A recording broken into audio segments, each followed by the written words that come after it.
Okay, I'm going to record one more miracle today, and that's probably all I'll do today. This happened in, I want to say around 2002, maybe 2001. I don't remember the exact year. But I had taken a trip. I'd gotten some money from my boss. No, not from my boss. A bonus, I don't know, something. But I'd gotten a little bit of money, just enough for gas money to go see my mom and my kids at Christmas in Oklahoma. And I was living in Dallas. So a horrible snowstorm came in that I did not know was coming. I got stranded up there on I-35 south. I just turned off I-40 and my truck got stuck. And there was a motel right there. And I could not even get my truck to go just up this little tiny ramp so I could get it up there. It was stuck on the road. I had to have it towed off. So I didn't have any money for a hotel, y'all. And I didn't have any charge cards or anything like that to put it on. The only money I had was my rent money, which I was going home to, pay for the next month and go back to my job. So I had to take part of my rent money and pay for that hotel because that snowstorm was so bad. It was snow and ice both. And I don't know what you call it, but it was really ugly. And I heard that there was somebody else that tried to make it home back to the same area that I lived in that died in a car accident because they didn't stop. They were like, no, we can do it, and they didn't do it. And they died in a wreck. Like their car ran off the road and hit something or something. But I was like, that's worse than having to spend part of your rent money. So I just prayed and I said, Lord, I've got to pull off the road to be safe, and obviously I can't sleep in my truck. So I'm going to have to believe you to give me back the rest of the rent money, or I'm going to be in trouble because in Dallas you don't pay, you don't play. So probably everywhere, but there too.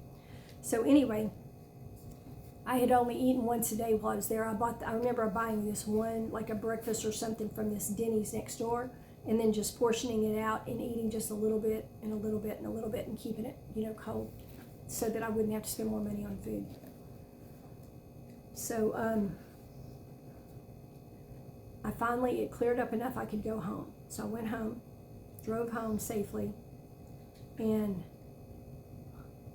2 hours after I got home, my boss from the real estate office called and told me she had cleaned out my desk and I needed to come and pick up my personal effects. And I was like, what did she just fire me? I mean, she didn't say she fired me, but she just cleaned out my desk. And I was like, what? And she said she did not believe that I was unable to make it back on the highway, that she knew others who had gotten back safely. And I was sitting there thinking, are you kidding me? You expected me to risk my life and limb so that you would be inconvenienced by being off for one day. Are you kidding me? That was really her attitude. She was pretty prideful. I just hung up the phone in shock. I didn't even know what to think. I'd never been treated like that before in a job, ever. And anyway, I started to pray about it, and the Lord spoke to me, and he said, do not fear, this is my hand. And I was like, thank God. I said, okay, Lord. I said, I didn't like that job anyway, but I need you to bring me some money because now I don't have all the rent, and I don't know what to do.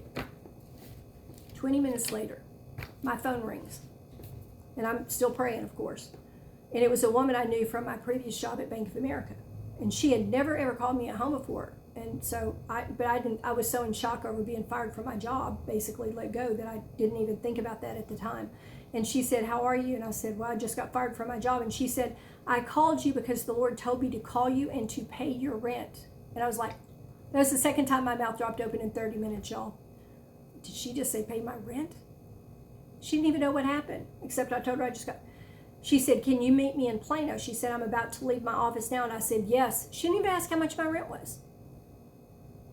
I drove to meet her, and she asked how much, and I told her, and she wrote a check for the full amount of her rent and then handed me a $20 bill out of her own wallet as a bonus so I wouldn't be broke. I didn't even know what to say. I did not even know what to say. Later, in the next 2 years, God made that woman a millionaire. Her name's Karen. He made her a millionaire. A millionaire. She was a mortgage loan officer. And you don't have to ask why he made her a millionaire either, do you? I didn't think so. So I just wanted to tell y'all, God can pay your rent. He can pay your rent. He can bring you food. He can have people feed you. When I was at Bank of America, when I was just temping, I didn't have enough money to go out and eat lunch every day, and I didn't have a kitchen or anywhere to really fix anything, so I took peanut butter sandwiches. And then for a while, I ate on $5 a week. And so I would go, I knew where the dollar specials were. There was 2 or 3 right around there. And I would eat those every day. And on Friday, I wouldn't have $1 left. There wouldn't be a whole $1 left, so I didn't have anything to eat. And it never, ever failed. I only had a couple of friends, the manager in the office, and then this one friend named Trini. I love her. I don't know where she's at now. I would call her. And Trini or the manager would say, hey, let's go get lunch. I'll buy. And they would buy me like a lunch, a whole meal, which was way better than a peanut butter sandwich. So I just want you to know God can feed you. He can feed you through people. He can pay your rent through other people. He can do whatever he needs to do. He's awesome like that.